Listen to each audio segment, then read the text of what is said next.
¿Qué tal amigos? ¿Cómo están? Bienvenidos una vez más aquí a nuestro canal.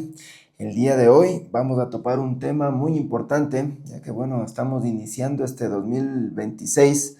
Ya hemos hecho algunos programas de este nuevo inicio, pero siempre toca darle fuerza, ¿no? Estos nuevos inicios quiere decir también probar nuevos paradigmas. Sabemos que hoy día vivimos más años que nunca, pero no necesariamente vivimos mejor.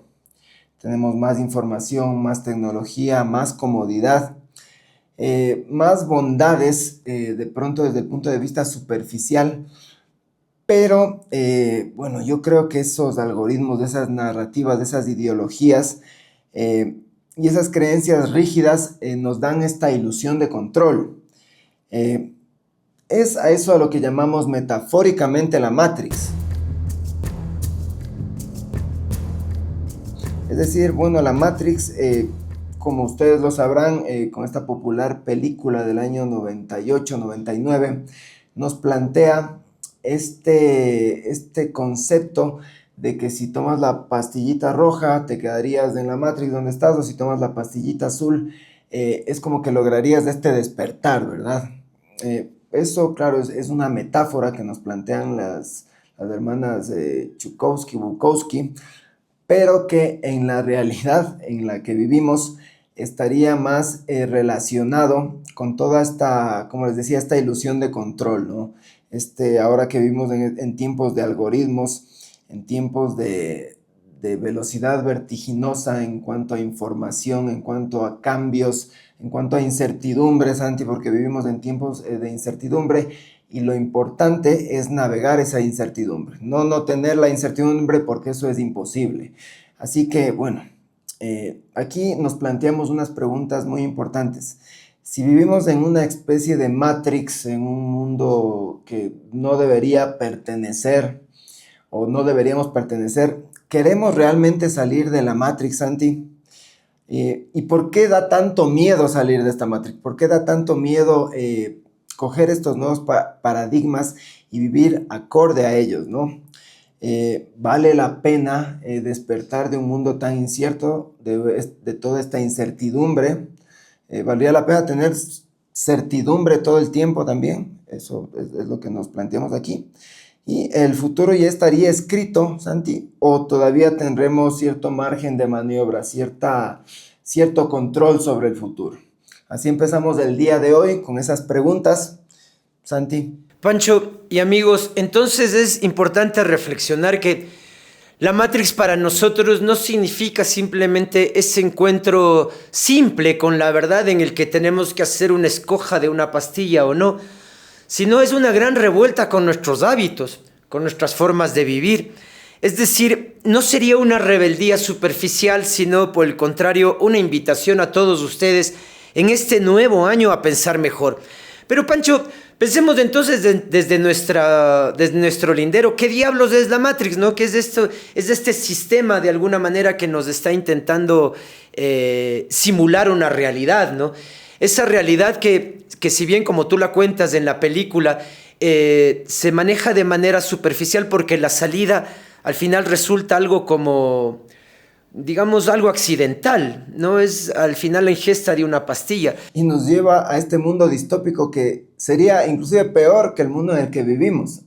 Claro, terriblemente, porque tiene que asumir una verdad de lucha, ¿no? De sobrevivencia, mientras que en la otra verdad, en la verdad simulada, hay toda una comodidad. De hecho, hay una capacidad inclusive de seguir produciendo insumos dentro de esa misma Matrix para que tú tengas una vida mucho más ligera, ¿no? Pero sabemos, Pancho, que esa no es la vida real. Es decir, a nosotros nos pueden invitar a una Matrix desde la que quizás podamos programarnos también, pero lamentablemente el humano no es una máquina. El humano persevera y como tú decías antes, y me parecía fundamental esto de si el mundo tiene que ser rígido, debe ser cierto o incierto. Creo que en las incertidumbres justamente está el caminar humano, ¿no? Y el poder ir justamente midiendo nuestros procesos evolutivos, entendiendo a la evolución no como para mejor, sino simplemente como un cambio hacia lo que ya hemos vivido antes. Entonces, ¿qué es salir de la Matrix para nosotros? Y en este programa que les estamos invitando el día de hoy, es justamente a pensar, ¿no? Desde las creencias que nos están gobernando, desde las narrativas políticas también, Pancho. Mira que ahora las dicotomías, ¿no? En el mundo, las discusiones están entre derecha e izquierda como si fuesen las dos únicas opciones y nos encierran a la discusión solo desde ahí, ¿no?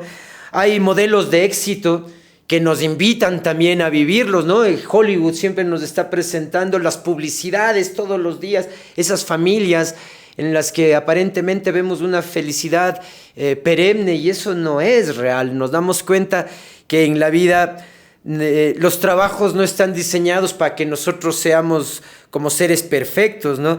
Entonces, Pancho, nosotros estamos entendiendo, le damos la vuelta de tuerca al pensamiento, la Matrix funcionando en nuestro cerebro, no para que nosotros podamos comprender la realidad, sino para que nosotros sobrevivamos en ella, ¿no? Y esto ha ocasionado que los humanos, en vez de arriesgarnos a vivir nuevamente las incertezas, ahora preferimos justamente las falsas verdades, ¿no? Que preferimos inventarnos una verdad cómoda que sea colectiva a tener una duda que sea sospechosa y mía y personal. Preferimos pertenecer a un grupo, al wokismo, a los progres, con tal de no estar disociado de los nuevos criterios, ¿no? No estamos cuestionando si no es más fácil, bueno, yo también formo parte de los nuevos gestos feministas porque prefiero hacerme al comentario masivo que tener mi propia opinión y dudar de lo que puede estar ocurriendo, ¿no? Y entonces es una forma de racionalizar de alguna manera el fracaso, la incompetencia, la falta de búsqueda, la falta de cambio de hábitos, la falta de volvernos flexibles justamente frente a la vida y lo que estamos viviendo. Entonces, de alguna manera la Matrix no se convierte en una suerte de otra realidad, sino es la realidad impuesta de la que nosotros deberíamos salir para construir una nueva, ¿no? Entonces está en nosotros como ese proceso de construcción, Panchito. Claro, y es que yo creo que no deberíamos tener miedo a la incertidumbre, no deberíamos tener miedo al cuestionar estas falsas creencias solo por el hecho de pertenecer a un grupo, como tú lo dijiste. O si cuestiono estas creencias, no pertenezco, como tú dices, al progresismo, al wokismo. Y si cuestiono las creencias de la derecha, no pertenezco a los liberales, a los conservadores, a los de derecha. Aquí lo ideal sería romper estos paradigmas y pensar por uno mismo, ¿no? Coger siempre las mejores ideas de la izquierda, las mejores ideas de la derecha y crear un paradigma propio. Claro, porque no todos los contextos también son los mismos, Santi. Nosotros vivimos con la ilusión de que nuestro contexto fuera el mismo que el contexto europeo, norteamericano, cuando nuestro contexto latinoamericano es muy distinto. Entonces nosotros vemos en las redes sociales o nos vemos reflejados en estas redes sociales donde todo el mundo es perfecto, todo el mundo viaja todos los meses o todos los años, inclusive hasta todos los días. Muchos de estos canales de viajes que pasan ahí haciendo estos posts o estos podcasts acerca de los mejores hoteles, o bueno, ni siquiera los mejores, la cascada de por acá o la montaña de por acá, vive tu mejor versión. Cuando en el contexto latinoamericano sabemos que es mucho más difícil viajar. No es imposible, pero es difícil, ¿no?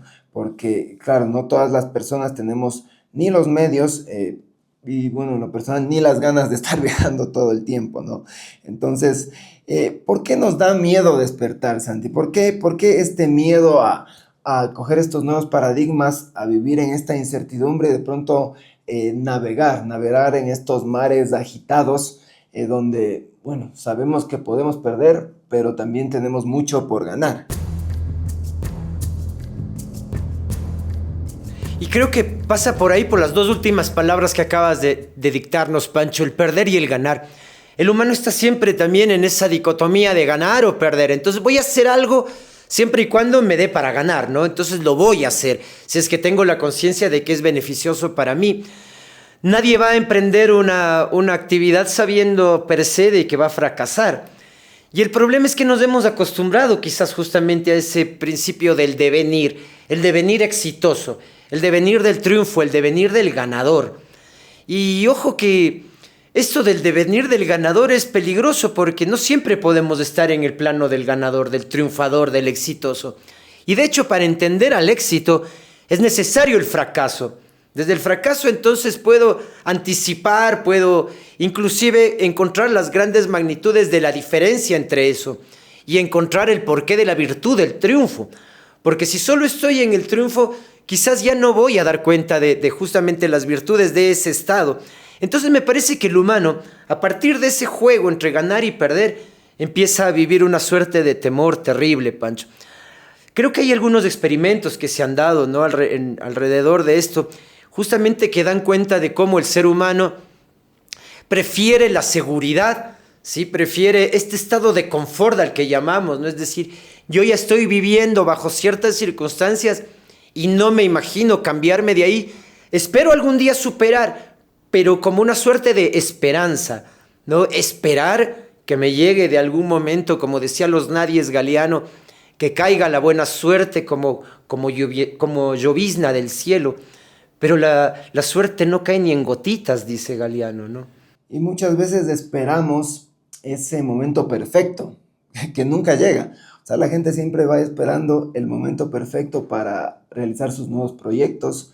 De pronto, si están en una relación que saben que no funciona y no va a funcionar, esperando el momento perfecto para decirle a la otra persona, ¿sabes qué? Me abro de esta relación, ya no quiero estar contigo. O al contrario también, ¿no? Si te gusta alguien, si quieres estar con esa persona, buscando el momento perfecto para decirle que me gustas o para decirle cásate conmigo o algo de esto que hemos visto. O para soportar también en una mala relación. Espero que algún día cambie, espero que algún día... Y soportar y esperar, ¿no? Exactamente. Entonces, bueno, como tú nos contabas, aquí hay algunos experimentos que ya nos trae la ciencia, ¿no? De esta aversión a la pérdida, ¿no? Tenemos esta aversión, este miedo a perder algo de lo que nuestra zona de confort nos dicta que estamos haciendo en este momento o que estamos haciendo de nuestra vida, ¿verdad? Entonces vemos que psicológicamente una pérdida duele aproximadamente 2 o 2.5 veces más que el placer que produciría ganar. Entonces ya desde la psicología estamos viendo que esa aversión a la pérdida es mucho más fuerte que el placer que nos podría dar ganar algo, ¿no? Entonces, es decir, que si una persona va a perder $100, eso genera un impacto emocional mucho mayor que si esa persona fuera a ganar esos mismos $100. Entonces, desde ahí ya vemos que nuestras emociones nos están gobernando. Esto rompe la idea clásica de que los seres humanos tomamos decisiones racionales basadas en maximizar los beneficios, sino que tomamos decisiones emocionales y desde ahí viene toda esta manipulación mediática que, bueno, damos cuenta los últimos 100, 150 años a través de los medios de comunicación y de las redes sociales, porque ellos saben muy bien que a través de la psicología del ser humano pueden manipularnos, ¿no? Hay este experimento famoso que lo hizo Kahneman y Tversky, que, bueno, vamos a ver que aquí han planteado prácticamente dos panoramas, ¿no? En la opción A, ganar $500 con total seguridad. En la opción B, el 50% de probabilidad de ganar $1,000 y el 50% de no ganar nada. Entonces, la mayoría elige la opción segura, ¿no? Aun cuando el valor esperado sea el mismo. Entonces vemos que aquí la gente prefiere la opción A, ¿no? Ganar $500 con total seguridad. A pesar de que la opción B nos daría este chance de ganar estos $1,000. Que sería el doble. Que sería el doble, pero con este porcentaje. Claro, pero ahí el juego del riesgo, ¿no? Que es al que no le gusta al humano ingresar. Exactamente. Hicieron también esta investigación inversa, que sería en la opción A, perder $500 con total seguridad. Entonces aquí entraría más del juego del miedo, ¿no? Y la opción B, el 50% de probabilidad de perder $1,000 o el 50% de probabilidad de no perder nada. Aquí, ¿cuál crees que ganó, Santi? Evidentemente la de perder el 50% de probabilidad de perder los $1,000 y el 50% de no perder nada. ¿Por qué? Porque la gente tiene más miedo a perder que el placer de ganar. Entonces, aquí ya vamos viendo que este primer experimento ya nos daba cuenta, este fue más o menos en los años 70 que se realizó este experimento. Entonces, la conclusión dice claramente, ¿no? Matemáticamente es el mismo problema, pero la forma en que lo percibimos cambia radicalmente la decisión. Como les digo, preferimos no perder a ganar. Entonces esa sería la conclusión. Y bueno, hay otro experimento también, Santi, que se llama el efecto dotación, que sería también muy revelador, ¿no? Es un experimento muy parecido. Este experimento, Pancho, también tiene ya relación también con lo que nosotros vivimos cotidianamente con los objetos, ¿no? Se les entregó una taza a un grupo de personas y a otro grupo de personas frente a ellos no se les entregó nada. A los que tenían la taza se les preguntó en cuánto venderían la taza y a los otros, a los que no tenían, en cuánto comprarían la taza. Obviamente los que poseen el objeto van a pedir el doble o el triple de lo sugerido por quienes no poseían el objeto. Aquí lo que nos damos cuenta es que el valor no está en el objeto, Pancho. El valor está en este efecto de dotación. Es decir, yo soy el dueño de la taza y para perder la taza tendrías que darme algo significativo. Porque tenemos el miedo otra vez a la pérdida, de la dotación. De alguna manera, cuando somos dueños del objeto, nosotros nos hacemos dueños también de las situaciones. O al menos eso pensamos los seres humanos. Entonces tenemos ese miedo a la pérdida y nos acogemos con fuerza hacia lo que es presente, ¿no? Lo que tenemos constante. Entonces, como te decía, el valor ya no recaería en el objeto, sino en lo que nosotros estamos sintiendo por el objeto. Es decir, quizás el objeto ya está poseyéndonos a nosotros y nosotros no al objeto. ¿Quién se está poniendo el valor? No necesariamente es del objeto, sino son nuestros relacionamientos con ese objeto y el miedo a su pérdida, ¿no? Entonces, ¿por qué ocurre esto, Pancho? Esto tiene un punto de vista evolutivo. Cuentan que nuestros ancestros ya estaban con este ejercicio de evitar las pérdidas, ¿no? Es decir, piensa que las grandes migraciones, en lo que y los pocos insumos y herramientas que ellos tenían se convertían en su valor prioritario. Entonces la pérdida de cualquiera de estos insumos era una suerte de retroceso. Y el mantener estos objetos ya les estaba dando una suerte de estatus y de refugio diferente frente al resto, ¿no? Entonces lo que estamos viendo es que este ganar ya no era algo tan secundario siquiera, ¿no? Sino que lo importante era la pérdida como algo sustancial. No necesito hacerme de más cosas, sino no perder las cosas que ya tengo y que me están volviendo hábil con la comunidad. Entonces, por eso dicen los neurocientistas y estos análisis que el cerebro sobrereacciona ante la pérdida. Es decir, sentimos mucho más el dolor o la tragedia de una pérdida que de una ganancia, como tú nos decías antes. Preferimos la seguridad mediocre antes que el riesgo personal. El riesgo personal que justamente también es un gran potencial del ser humano, ¿no? Porque ahí está donde, en los riesgos en los que yo asumo también son todas las batallas que yo voy a ir ganando en mi vida. Y depende de las batallas esas que yo enfrente también los niveles de experiencia que tengo. Por tanto, entonces estamos castigando lo que es emocionalmente erróneo, digámoslo así, y estamos recompensando el acierto. Pero sabemos que en la vida no solo se aprende desde el acierto, Pancho. Y de hecho puedo decirlo a ciencia cierta que uno aprende mucho más de sus errores y de sus caídas que a veces de los aciertos, Pancho. Claro que sí, uno aprende mucho más de los fracasos, ya que cuando uno fracasa es cuando uno toma conciencia de lo que en realidad hizo. Cuando uno gana es como que lo deja atrás y sigue adelante, pero cuando uno fracasa empiezas a preguntarte por qué fracasé, qué es lo que hice mal, empiezas a sacar el detalle de todos esos pasos que hiciste y en ese estudio es en donde está el verdadero aprendizaje. Correcto. Claro, evidentemente uno también toma las medidas necesarias y va a tratar de no fracasar. Entonces uno va a probar distintos caminos para llegar al resultado más óptimo, ¿no? Ahorita estaba acordándome, un poquito me voy para atrás, cómo estas redes sociales y cómo generalmente las empresas nos manipulan, ¿no? Con esta aversión a la pérdida. Es como cuando nosotros supongamos que tenemos todas estas redes sociales gratuitamente. Eh, la propia inteligencia artificial hoy por hoy es gratuita. Pero ¿qué pasaría, Santi, si el día de mañana decidirían poner ya no una versión gratuita para las inteligencias artificiales, sino que ya nos empezarían a cobrar todas las versiones?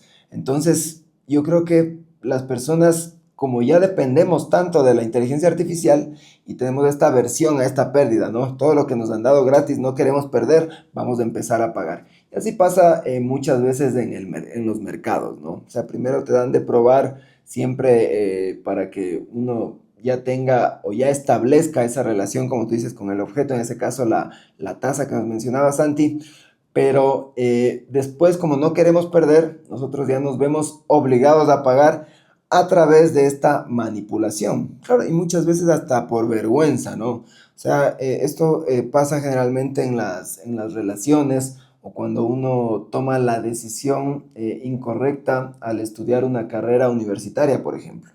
Entonces uno ya llega al segundo, tercer semestre y tú te das cuenta que esta carrera no es para ti. Entonces, como tú ya tienes un camino recorrido, muchas veces prefieres seguir ese camino recorrido a pesar de que tú sabes que si fueras por otro camino puedes ganar más porque es la carrera que en realidad te apasiona, es la carrera que en realidad tú quieres seguir, ¿no? Entonces, hay un montón de ejemplos de la aversión a la pérdida en la vida diaria y bueno, les damos este paso a la reflexión, ¿no? Por favor, coméntenos si es que les ha pasado esto, si es que muchas veces ustedes de pronto por vergüenza o porque ya tuvieron ese camino recorrido, no decidieron tomar otro camino que era más adecuado para ustedes. Por favor, coméntenos ahí tanto en TikTok como en YouTube. Y que seguro hay ejemplos, Pancho, ahí ahora en TikTok, cuéntenos, porque pasa mucho lo de los ejemplos que tú nos estás dando, ¿no? No voy a terminar con mi relación porque me da miedo a la pérdida del amor.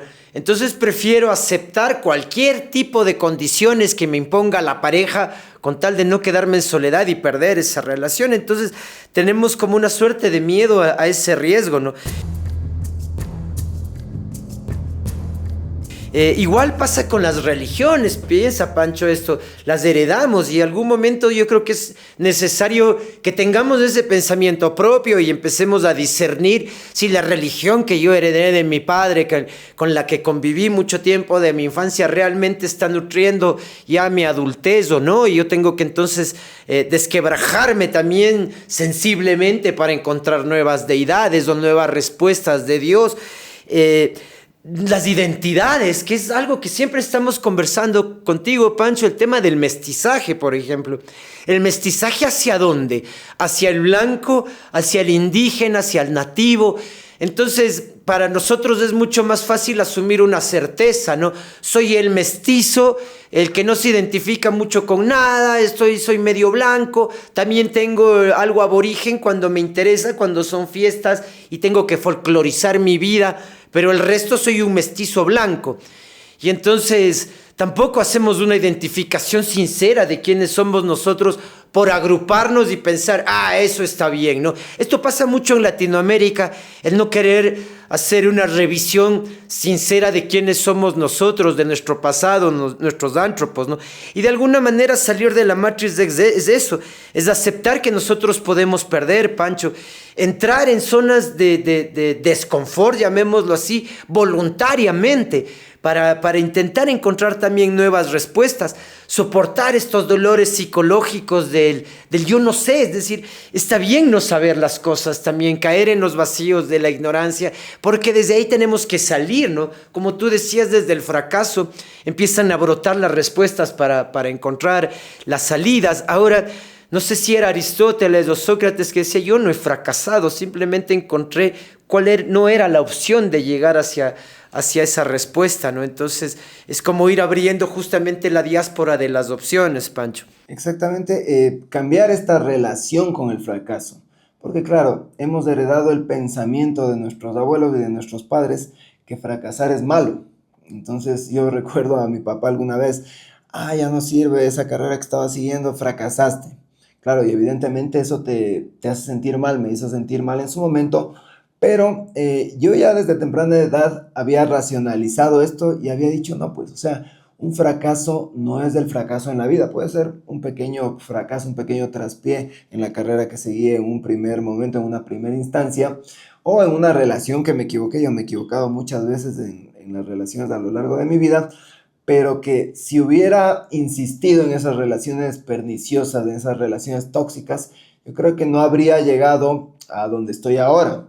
Y no habría llegado es por ese miedo, ¿no? Por esa comodidad que en su momento hubiera tomado y no me hubiera desarrollado tanto personal como profesionalmente en otras áreas.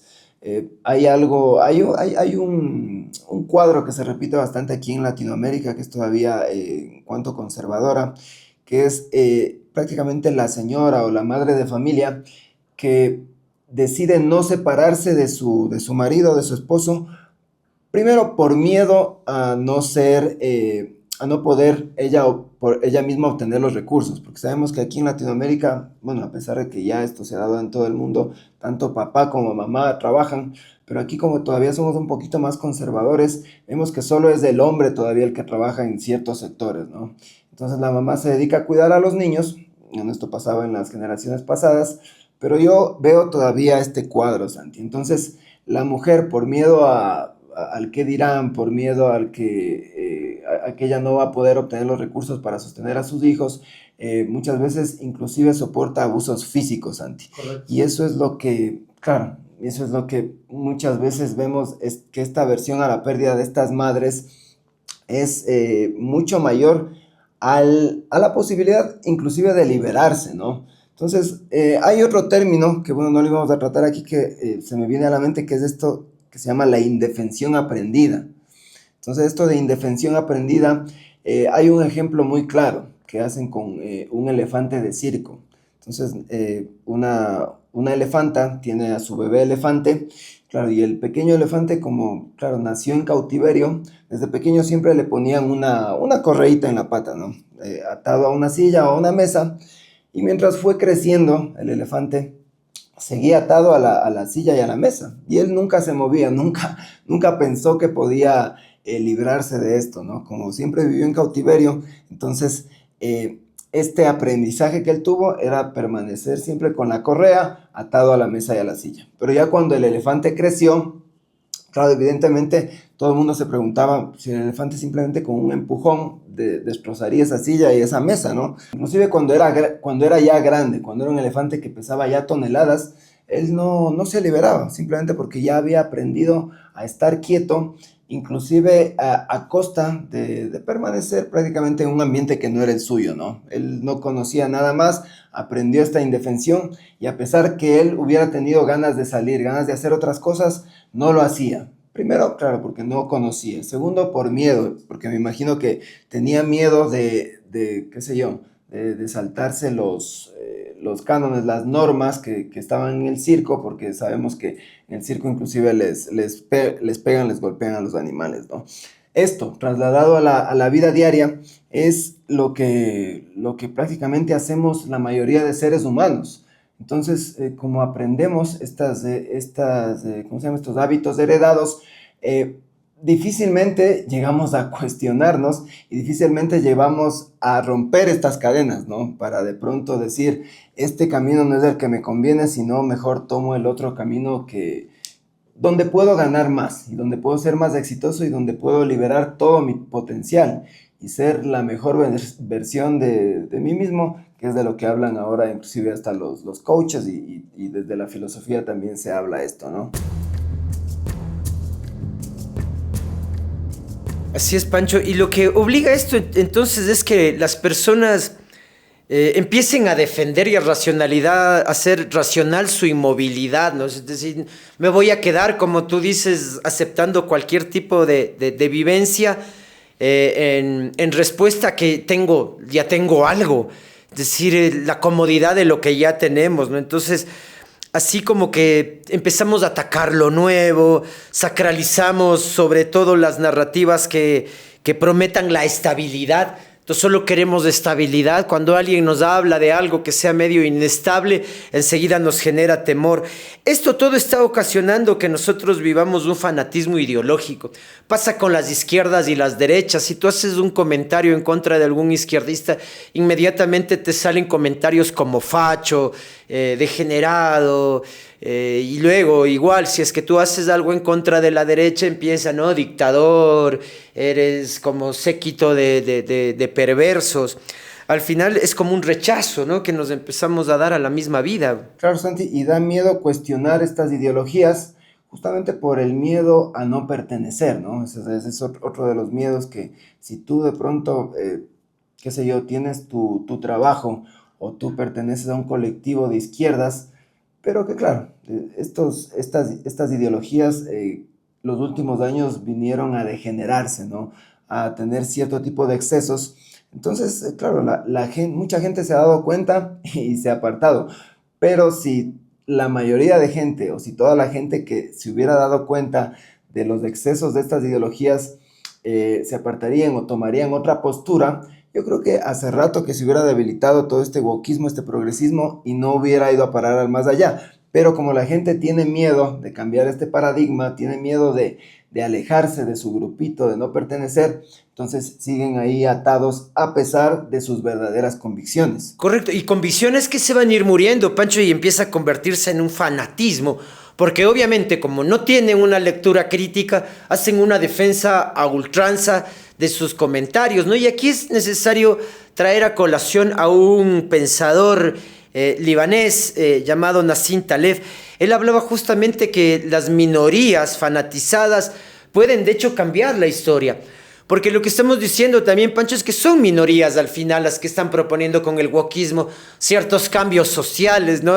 Inclusive algún momento se intentó tratar de cambiar el lenguaje español para intentar que el lenguaje sea determinante para todos, ¿no? Entonces, que no exista masculino, femenino, sino también un neutral, que siempre existió en el lenguaje, pero justamente intentamos hacer toda una programación en contra, ¿no? de lo que sería nuestro mismo cerebro. Este Nassim Taleb hablaba que el problema no tanto sería la ideología en sí, no sería tanto, por ejemplo, el cristianismo, el feminismo, el anarquismo, el nazismo, sino de hecho el fanatismo que tenemos en relación a estos pensamientos, porque los fanatismos son los que van a deshumanizar al enemigo, anulan el pensamiento crítico y entonces asumo que solo yo tengo la verdad, ¿no es cierto?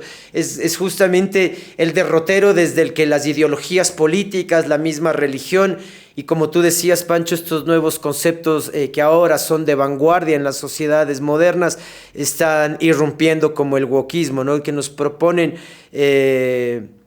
darle sentido a este mundo caótico, como nuevamente te decía, como si ellos entendiesen realmente cuáles son las voluntades de toda la magnitud de las personas y de las culturas y de la diáspora. Y tenemos además un ejemplo muy vívido con Charlie Kirk.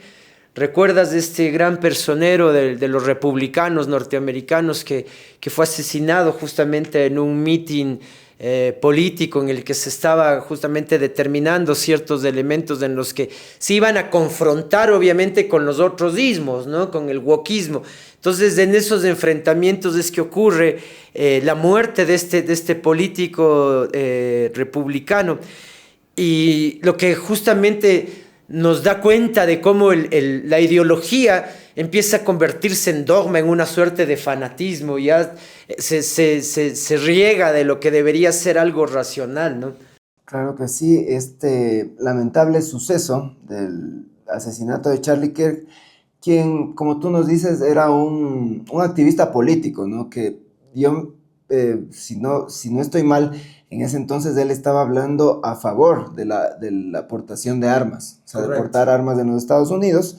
Claro, él evidentemente era partidario de Donald Trump y se dice, ¿no? Se dice que, porque esto no es comprobado desde los medios, se dice que serían estos pequeños sectores progresistas o pequeños sectores de izquierdas quienes estarían detrás de este asesinato, ¿no? Nada de esto, como les digo, es comprobado al 100%, pero bueno, sería bastante evidente, ¿no? Entonces, como dice Santi, cómo hemos convertido estas ideas en dogmas, e inclusive ya ahora en la civilización occidental, vemos cómo ya recurrimos a estos actos terroristas, de estos actos de asesinato, en pos de una ideología prácticamente ya caduca, ¿no? Porque sabemos que todas estas ideologías ya son bastante caducas, bastante, qué sé yo, no serían prácticas en el mundo de hoy, ya que simplemente nos confrontan de una manera en que nos pueden manipular. Y nos manipulan con esto de divide y vencerás, ¿no? Nos tienen divididos, el pueblo prácticamente no formaría parte de todas estas decisiones que tomarían las élites, porque claro, estamos unos pensando en las izquierdas, otros pensando en las derechas, y cómo tratar de sacar partido de ello, más que una ideología coherente, una ideología que vaya a favor de la vida y a favor de la evolución humana y del pensamiento, ¿no? Que debería ser así. Entonces, claro, de aquí vemos cómo esta ilusión de control y cómo este cerebro fosilizado prácticamente que ya tenemos acá los partidarios de izquierda o partidarios de derechas, cómo esto ha ingerido sobre las decisiones que tomamos del día a día. Entonces, claro, nuestro cerebro prehistórico, claro, porque nuestro cerebro ha evolucionado a través del tiempo, pero sigue teniendo estas bases prehistóricas, ¿no? Siempre nuestro cerebro buscaría siempre estos patrones, busca estas repeticiones, evitaríamos siempre el riesgo. Odiamos, como ya les dijimos a un principio del programa, odiamos la incertidumbre, odiamos lo que no podemos controlar, pero que lastimosamente es en el mundo en el que vivimos. Por eso creemos que tener información es tener el control. O sea, creemos que tener la inteligencia artificial a nuestra disposición es tener el control, es saber más, es que ya la vida se nos arregló, y no es así. Tener los datos no es tener la verdad, porque vivimos en un mundo, como les decía, dominado por la incertidumbre, y sabemos que la verdadera sabiduría del siglo XXI sería, más que todo, convivir con esta vida incierta, ¿no? Sabemos que ahora los problemas se dividen en problemas simples y problemas complejos. La inteligencia artificial sabemos muy bien que puede resolver estos problemas simples, Santi, pero en la complejidad de los problemas es en donde entraría la capacidad del ser humano para resolver. Entonces, claro, la inteligencia artificial no sería este oráculo que nos dictamina cómo hacer las cosas del día a día, sino simplemente es una herramienta más.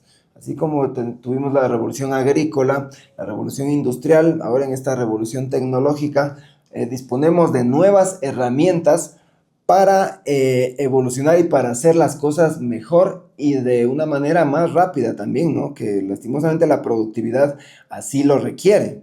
Entonces, les digo, la IA no está resolviendo problemas nuevos, está resolviendo los mismos problemas que teníamos las personas, simplemente de una manera distinta. ¿Sabes? Y cuando nos enfrentamos a problemas que no tienen precedentes, ante nuevos problemas estructurales como estamos viendo el día de hoy, entonces ahí es cuando interviene en realidad la capacidad del ser humano para resolver estos problemas, con la herramienta de la inteligencia artificial, claro está. Entonces, Santi, no sé qué me puedes hablar tú acerca de estos problemas ya más complejos del ser humano y cómo los podríamos resolver. Es que justamente en la búsqueda de las certezas, Pancho, es que nosotros empezamos digamos, a deitificar a las cosas, a los objetos. Entonces volvemos a Dios también a las días. Recuerda que en tiempo de los griegos lo que se buscaba era el oráculo de Delfos, en tiempo de Alejandro Magno, para que de alguna manera también le anticipe las batallas y a partir de ahí tener las certezas de la acción o la no acción. Que también nos estamos olvidando de esto de la no acción, que algún momento conversamos sobre Byul-Chul Han, ¿no? Pero sin duda el humano, como tú nos lo estás planteando, entonces viviría como esta gran realidad en la que responde a sus propias dicotomías, sus propias luchas, sus propias inquietudes, y ahora estamos dejando a la máquina que se encargue de nuestros conflictos simples, de nuestras preguntas, de inquietudes sencillas, intentando nosotros hacernos cargo de los grandes cuestionamientos, pero tal cual lo que tú propones, Pancho, el problema es que nosotros estamos dejando de resolver también problemas sencillos. Y esos problemas sencillos son los que de alguna manera van a nutrir los grandes problemas. Entonces, al dejar que las IAs o que esta otra suerte de dioses se encarguen de nuestro futuro, de nuestras decisiones, inclusive lo que estamos haciendo es simplemente entrando en más problemas, ¿no? Porque después quizás no vamos a poder resolver justamente los problemas magnos de la humanidad, los que realmente tienen sentido a la vida, ¿no? Y por ahí también, Pancho, un poco comentar esto que habíamos dicho antes de lo de la Matrix, ¿no? Que no necesariamente la Matrix sería una salida tan obvia como tomarte una pastilla de colores, sino que es justamente la reflexión de las verdades que nosotros vamos viviendo, que al final resulta obvio y sencillo, pero lo que no quiere decir que sea fácil, Pancho. Entonces, el humano también está intentando buscar las cosas fáciles, por tanto perdemos propósitos, ya se nos vuelve la vida como algo más maquínico en lo que yo necesariamente solo tengo que buscar el beneplácito del triunfo, ¿no? y del éxito y también de la suma. Tengo que ganar, no puedo perder. Entonces, ahí vamos a empezar a cuestionar inclusive las cosas que humanamente nos están definiendo, como por ejemplo la capacidad de aprender y desaprender, Pancho. Porque así nosotros aprendemos a no aferrarnos a entidades únicas, rígidas. Yo ahora en la universidad suelo comentar con mis alumnos que ellos no pueden pensar que su carrera es toda su vida, ¿no? Inclusive piensa en el ejemplo que nos dabas de tu vida, Pancho, esto de haber fracasado quizás en un primer intento, de intentar encontrar cuáles son las voluntades de mi aprendizaje, pero es que es así la vida. Y en la vida el tema es que uno no acaba de aprender sino hasta que muere, ¿no? Entonces el tropiezo es fundamental y mejor si lo haces en los inicios porque empiezas ya a descubrirte, ¿no? Habemos tosudos que nos quedamos en una, como planteábamos igual al inicio del programa, por una suerte de comodidad, de no querer salirnos de ahí, ¿no? Y asumimos las verdades y asumimos las materias y las carreras. Ahora es imprescindible la incertidumbre porque nos permite esa flexibilidad de poder salir, de empezar a ser creativos también desde otros momentos, ¿no? Es decir, estamos cercenando todas nuestras posibilidades humanas que la habíamos generado dentro de nuestra evolución, como por ejemplo el arte, ¿no? El arte también se va condicionando. Ahora el arte ya lo estamos viendo simplemente como dentro de los contextos sociales, ¿no? Pensemos la política mismo, ahora está utilizando el arte mucho más que nunca. Estamos intentando huir del caos, como que si el orden necesariamente fuese las grandes respuestas, ¿no? Y encontrar las respuestas desde el orden, cuando el caos primigenio también es una suerte de gran biblioteca donde podemos encontrar nuestras respuestas, Pancho. Así, nosotros los humanos hemos entrado dentro de este nuevo vértigo de las inteligencias y las tecnologías a usar las IAs ya no como un reemplazo del pensamiento, sino como un gran amplificador. Y ojalá al final también ese sea el gran detonante de las tecnologías, Panchito. Claro que sí, y bueno, a mí me queda también por decir que esta tolerancia a ser malo, tolerancia a la incompetencia, cuando uno cambia de camino, ¿no? Uno cambia de carrera, cambia de vida, evidentemente no vamos a ser buenos, porque no lo hemos probado con anterioridad. Entonces vamos a empezar de pronto a tropezones, ¿no? Vamos a empezar muy lentamente y con el tiempo la paciencia, la disciplina, el compromiso, nos vamos a volver buenos en ello. Entonces hay que tener tolerancia también con esto porque, claro, se dice que estas son de las habilidades que necesitaríamos en este siglo XXI o bueno, ya estos últimos años con la aparición de las IA, porque no todo el mundo va a ser bueno en todo en un principio. Pero si tú encontraste ya tu camino, encontraste ese propósito de lo que ya habíamos hablado, tú tienes que irte formando en ese propósito y tienes que ir adoptando estos hábitos a través de la disciplina. Entonces, claro, yo recuerdo que hay un libro que se llama Lean Startup, que hablaba justo de cómo uno puede empezar a crear estas microempresas o estos, no sé, estos negocios que nos pueden generar dinero o generar este impacto que nosotros queremos, ¿no? Entonces hablaban del producto mínimamente viable, que bueno, lo habíamos topado inclusive acá en los, ¿cómo se llama?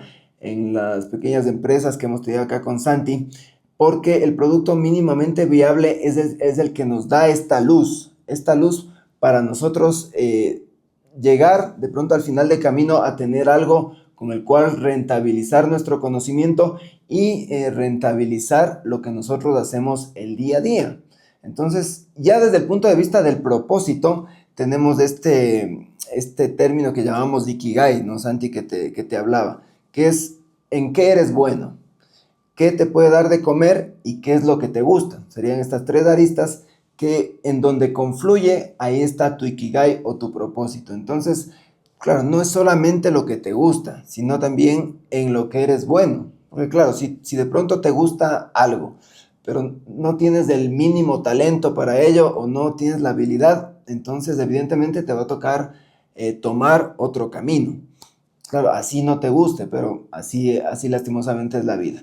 Y si ya encontraste este otro camino y de pronto no puedes rentabilizar, no puedes sacar ese dinero para dar de comer a tu familia, te va a tocar volver a moverte para encontrar ese equilibrio, donde estos tres elementos den ese propósito, claro, y te permitan hacer lo que te gusta, dar de comer a tu familia y evidentemente tener este camino de tu carrera profesional, ¿no? Sería interesante, Pancho, trabajar sobre todo los contenidos del Ikigai y de algunos otros conceptos manejados sobre todo en la antropología andina, donde podamos dar cuenta de esto, un programa entero hablando justamente de cómo nosotros deberíamos de alguna manera intentar flexibilizar nuestros cerebros y nuestras conductas, ¿no?, frente a lo que se viene. Ahora, Pancho, cerrando el programa de hoy, amigos de TikTok, amigos de YouTube, la idea sería entonces salir de la Matrix. Y salir de la Matrix nuevamente, como empezamos diciendo, no se trata de la ingesta de una pastilla, ni quizás tampoco de ser más conscientes. Se trata de volvernos más seres humanos. No se trata de estos juegos de coaching, de vibrar alto, de tomarte la pastilla, como te decía, sino de pensar mejor, de dudar de las cosas que yo estoy viviendo, de decidir, Pancho, mejor. Porque el futuro no está escrito y eso lo sabemos. Sabemos que nosotros quizás no tenemos una libertad perenne y total, pero sí sabemos que vamos escribiendo de a poco nuestro futuro, ¿no? Y entre el determinismo y el libre albedrío, siempre nosotros entendemos que existe un espacio que es esta responsabilidad consciente de cada sujeto. Entonces, no se trata simplemente de que nosotros vivamos determinados por un gobierno, determinados por una religión, ni tampoco tengo el libre albedrío de hacer lo que yo quiera y de salir a la calle a vivir simplemente bajo el libertinaje que dicte mi corazón, sino entender que nosotros somos una responsabilidad colectiva, que deberíamos todos los días intentar construir un consciente colectivo, que lo llamaba Hahn, ¿no? Esto de trabajar con el resto y con el otro intentar dar cuenta de una mejor vida, de un mejor devenir, Pancho. Así, de alguna manera, yo cierro con este mensaje, Pancho, de salir de la Matrix, no necesariamente como un estado de conciencia, sino como un estado vivencial del ser humano, ¿no? Claro que sí, y bueno, ya como cierre, de mi parte les quiero decir que primero que no tengan miedo a la incertidumbre, que como les digo es una de las nuevas habilidades que las personas debemos tener en este siglo XXI, más que todo con la llegada de la inteligencia artificial que ya puede hacer todas estas tareas simples y nosotros evidentemente dedicarnos a las tareas complejas. Yo me voy con una frase que me encanta, que dice, un buen capitán no es el que navega con el viento a favor. Eso lo puede hacer cualquiera, sino el que sabe ajustar las velas cuando el viento es adverso. Entonces ahí hablamos de esta incertidumbre y de este ajustar las velas cuando el viento esté a favor, en contra, cuando esté de lado o del otro lado, y poder gestionar sobre todo todas las herramientas que tenemos, desde el punto de vista emocional, mental, espiritual, hasta físico. De mi parte me despido, no se olviden de suscribirse al canal y nos vemos en una próxima ocasión. Hasta el próximo lunes, queridos amigos, comenten, suscriban y compartan. Gracias.